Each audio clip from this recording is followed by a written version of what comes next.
Hello, welcome to Creepy Stories by Candlelight.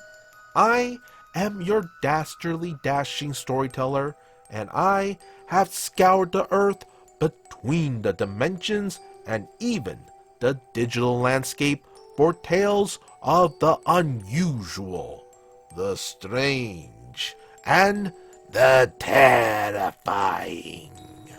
So, grab yourself a snack, perhaps even a tasty beverage, and let me tell you a story.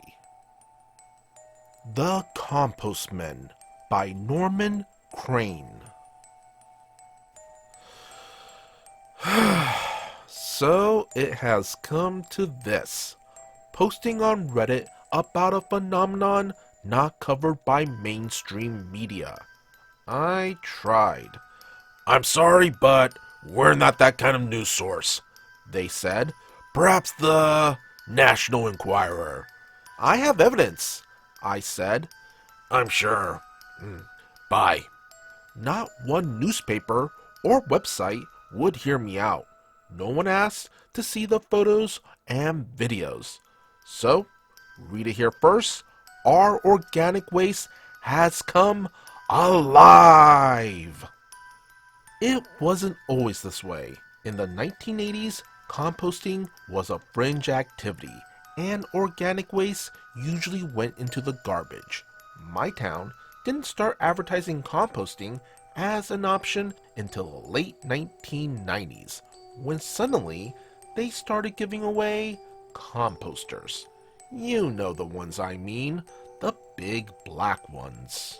We should have clued in. When's the last time the government gave anything away? But we didn't. Instead, piling decomposing matter onto decomposing matter in our composters, thinking we were doing the planet a favor. Perhaps we were, but there's a difference between the planet and humanity, and it's humanity who will pay for this. I saw my first compost man in March.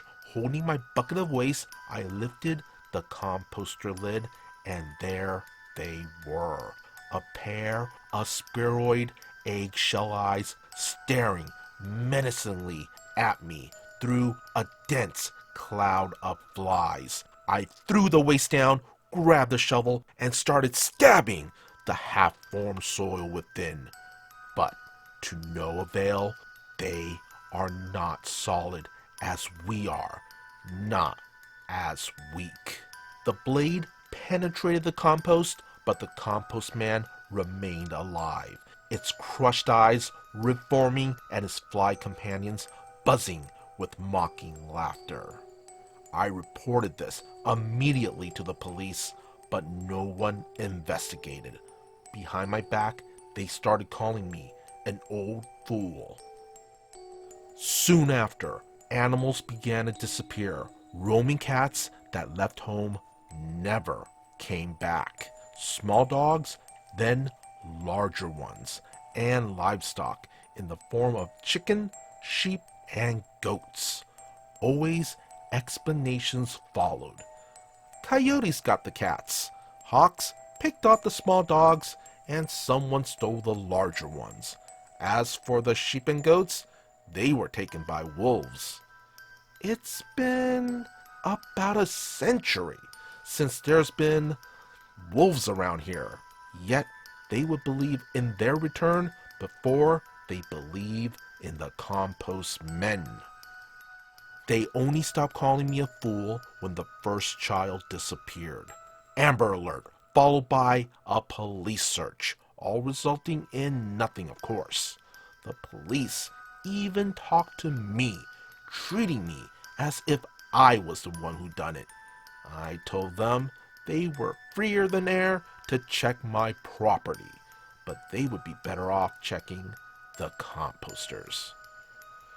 I suppose they didn't listen. A week later, someone reported human teeth and bones in the soil that they spread in their garden. This was not a shock. After all, we are as organic as a banana squash. And you could bet your life the Compost Men will break us down and use us as raw materials for their nefarious ends. I started gathering evidence after that, filming not only my own composters, but those belonging to others, documenting the wickedness within, an evil alien sentience containing cat hair and dog tags and goat hooves. More children disappeared. The police decided there must be some sort of serial kidnapper in town. Parents kept their children home after that. But still, more went missing. She was in the yard, they said. I barely took my eyes off her. They should have asked, well, what else is in your yard, ma'am? Composters, the ones that grown stronger, are consuming people now. They're roving about like some sort of snails with black plastic shells, crawling up and down the street, from darkness to darkness between the street lights. There's even a sort of beauty to it, almost an elegance akin to a sort of spreading cancer. Terminal, incurable, treatable at best. At best, we might have a few more years if we open our eyes and recognize the hideous threat inside our composters. But we don't.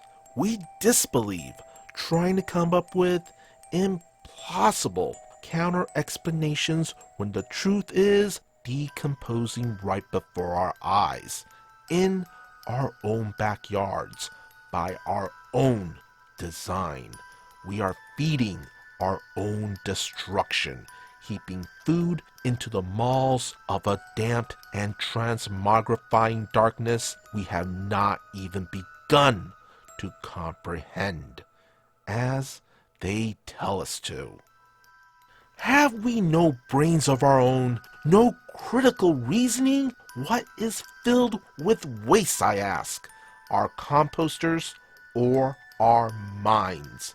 Even now, the compost men go about their business. If you listen, you can hear them hiding behind the hum of air conditioners and passing cars, behind the chatter of our phones and television screens, and from the incessant buzzing of their flies, you hear the sounds of the most hateful decomposition of us, our pets, our loved ones, and ourselves. The decay of the civilization that we have built. So, tonight, after hugging your children and pets, do it.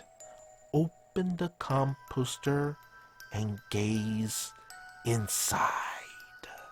See them churn.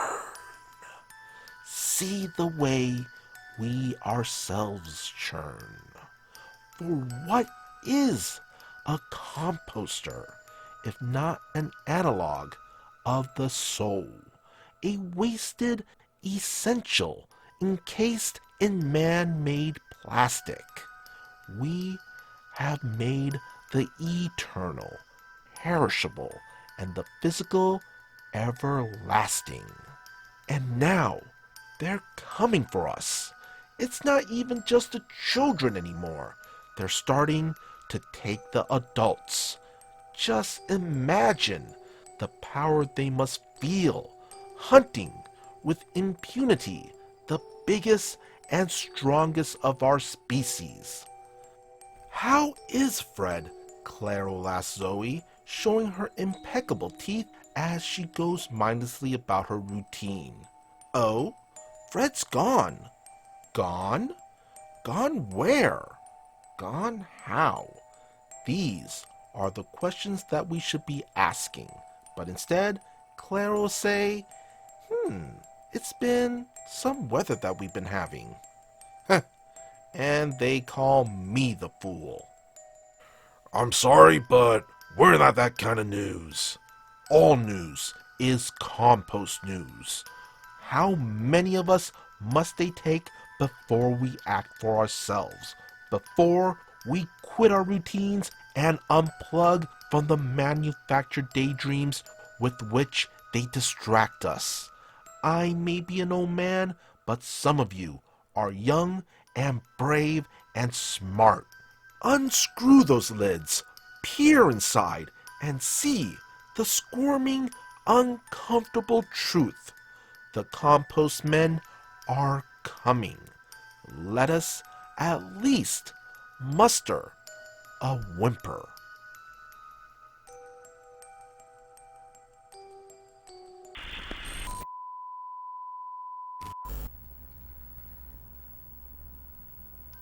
Well, I hope you enjoyed that story. And if you did, please like and subscribe. So, until next time, be good, be great, be spooky.